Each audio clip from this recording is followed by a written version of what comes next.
எடப்பாடி இப்படி ஒரு அரசாங்கத்தை நான் பார்த்ததே கிடையாது. ஒரு சட்டப்பேரவை கூட போதுன்னு வச்சுக்கோங்க, எந்த ஒரு ஆளுங்கட்சியும் கொஞ்சம் பயம் இருக்கும். ஏன்னா எதிர்கட்சிகள் வந்து நம்ம கேள்வி கேட்பாங்க. வேற எங்கேயாவது சும்மா போய் சொல்லிட்டு ஓடி போயிடலாம். ஆனா இங்க நம்ம உண்மையை சொல்லணும், துறை வாரியாக பதில் சொல்லி ஆகணும்.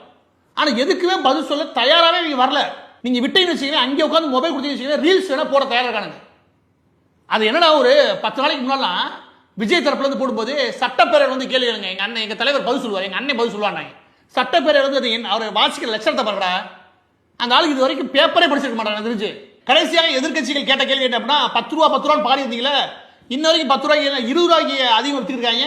அதையெல்லாம் தேடி மனமகிழ் மன்றங்கள் இல்லையா, அதுல எல்லாத்துலயும் சரக்கு 40-50% அதிகமாக வச்சு வித்துக்கிட்டு. எனக்கு புது பிசினஸே ஆரம்பிச்சிட்டீங்க. வந்து 10 ரூபாய் நிப்பாட்டுவீங்க பார்த்தீங்க. ஆனால் நீங்க 30 ரூபா வசூல் பண்ணது போக மனமகிழ் மன்றம் அது இதுன்னு சொல்லி ஏகப்பட்ட லெவலில் சரக்கை விதவிதமாக வித்து தள்ளுறீங்க.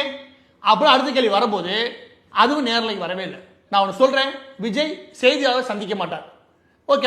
ஆனா சட்டமன்றத்தில் பதில் சொல்லி ஆனுமே, எதிர்கட்சிகள் பதில் சொல்லி ஆனுமே. எதிர்கட்சிகளுக்கு நீ வந்து உட்காந்துக்கன்னா உங்க திரைப்பட விழாவா உன்னை பதில் கேட்காம இருக்கிறதுக்கு?